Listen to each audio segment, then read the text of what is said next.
Olá, seja muito bem-vindo à nossa análise de hoje.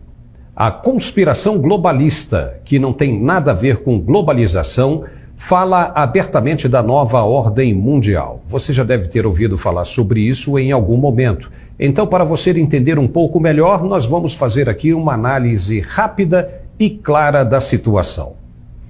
Essa nova ordem mundial, que está todo mundo falando por aí, também é conhecida por sistema. O Ciro Gomes falou muito sobre esse sistema no primeiro turno das campanhas. Pois então, os multibilionários do mundo, as pessoas mais ricas do planeta, como George Soros, Bill Gates, Jeff Bezos e tantos outros, compartilham de uma mesma ideia de que o mundo vai virar um caos se a população continuar crescendo sem parar. Em menos de uma década, saltamos de 6 para quase 8 bilhões de habitantes. E a julgar pelo ritmo de crescimento, dá para entender o nível de preocupação desse pessoal. Muito se fala que o sistema fomentou a Marvel, o estúdio de cinema responsável pelo filme Os Vingadores. Ali, esse mesmo sistema passa uma mensagem subliminar de que os recursos do universo, em outras palavras, do nosso mundo, seriam escassos e parte da população deveria desaparecer. Pois assim pensa essa nova ordem mundial. Pouco antes do surgimento do coronavírus, Bill Gates, por exemplo, dono da Microsoft, expressou sua íntima preocupação com a superpopulação mundial. Coincidência ou não, logo depois surgiram o coronavírus e uma pandemia, seguidos agora de uma ameaça nuclear real que só cresce a cada dia, se mostrando bem diferente da inerte Guerra Fria dos anos 80. Uma das formas do sistema, além das que já mencionamos aqui, seria a ascensão da esquerda no comando dos países subdesenvolvidos e até industrializados, pois com uma ruptura das estruturas, principalmente familiares e inclusão de ideologia de gêneros, poderia-se ter uma ferramenta a mais para o controle populacional. A forma de vida que vivemos, cada vez mais próspera e com liberdades, proporciona a segurança na proliferação da espécie humana, e isso incomoda o sistema. Então surgem os financiamentos em forma de filantropia e se recrutam novas mentes que também compartilham da mesma premissa. O senhor Xi Jinping, por exemplo, o líder chinês, exortou a Rússia, no primeiro semestre deste ano, assim como outras nações de esquerda, a investirem nessa nova ordem mundial, porque viu ali a oportunidade de expansão dos tentáculos de seu Partido Comunista e domínio mundo afora.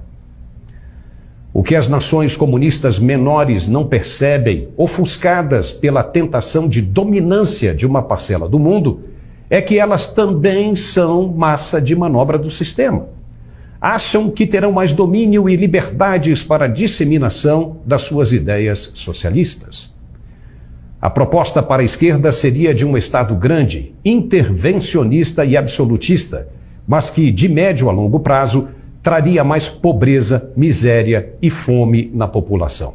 Com isso, teríamos o aumento do desemprego, escassez de produtos básicos e o completo descontrole das ordens sociais, como manifestações, tumultos, saques em supermercados, confrontos e mortes. É o que já está acontecendo em países onde o sistema conseguiu implementar o caos. É tudo o que ele quer e continuará trabalhando para conseguir na integridade de sua proposta. Os países mais ricos e desenvolvidos do mundo possuem um Estado limitado e uma economia de mercado onde os preços são livres na concorrência e controlados pela lei da oferta e da procura. As pessoas são livres para empreender sem medo do Estado expropriar os seus empreendimentos. E isso incomoda os defensores da nova ordem mundial. O caminho seria forçar aos poucos esses países desenvolvidos a dependerem cada vez mais de recursos fundamentais para sua sobrevivência. Veja o fornecimento de gás da Rússia para a Europa. E é aí que o Brasil entra nessa história. O país tem uma importância gigantesca na estratégia geopolítica do sistema, pois é do Brasil que sairá as dependências mundiais do agronegócio. Suponhamos que o sistema consiga controlar o aspecto socioeconômico brasileiro através da esquerda. Seria maravilhoso para as práticas de domínio e implementação de ideias dominantes no restante do mundo. Pessoas controladas mentalmente, sem a capacidade de percepção e contestação das ações da esquerda. Uau! Seria assim o melhor dos mundos. A implosão da estrutura familiar, religiosa e disciplinar, através das infiltrações nas escolas secundárias e universidades, é uma ferramenta já prevista nesta proposta de campanha da esquerda brasileira e do sistema. Para que você tenha uma ideia, nos Estados Unidos, o presidente Joe Biden acaba de anunciar o perdão aos condenados por porte e uso da maconha. Então vamos fazer um pequeno exercício de futurologia. A esquerda brasileira se comprometeu com a descriminalização da maconha. Imagine seu filho de 16 anos recebendo instruções de um professor em sala de aula de como enrolar e acender um cigarrinho de maconha. E o professor ainda orienta que ao chegar em casa, se o pai reclamar, é para ligar o número tal e denunciar o mesmo por abuso parental. Você não tem ideia do tamanho da dor de cabeça que terá daí para diante. Se o sistema controlar o Brasil, implantando as ideias esquerdistas de desconstrução de tudo que aprendemos e vivemos até o dia de hoje, nós poderemos ser reduzidos a pó em pouco tempo e em favor daquela minoria inteligente que sonha em ficar com o mundo todinho apenas para ela. E não pense que isso é mais uma demagogia da teoria da conspiração.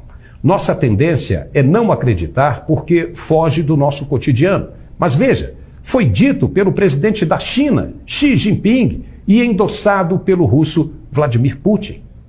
A coisa é séria e merece atenção, principalmente nessa reta final. Se inscreva e compartilhe. Vamos fazer essa mensagem chegar no maior número possível de brasileiros. Muito obrigado e até a próxima.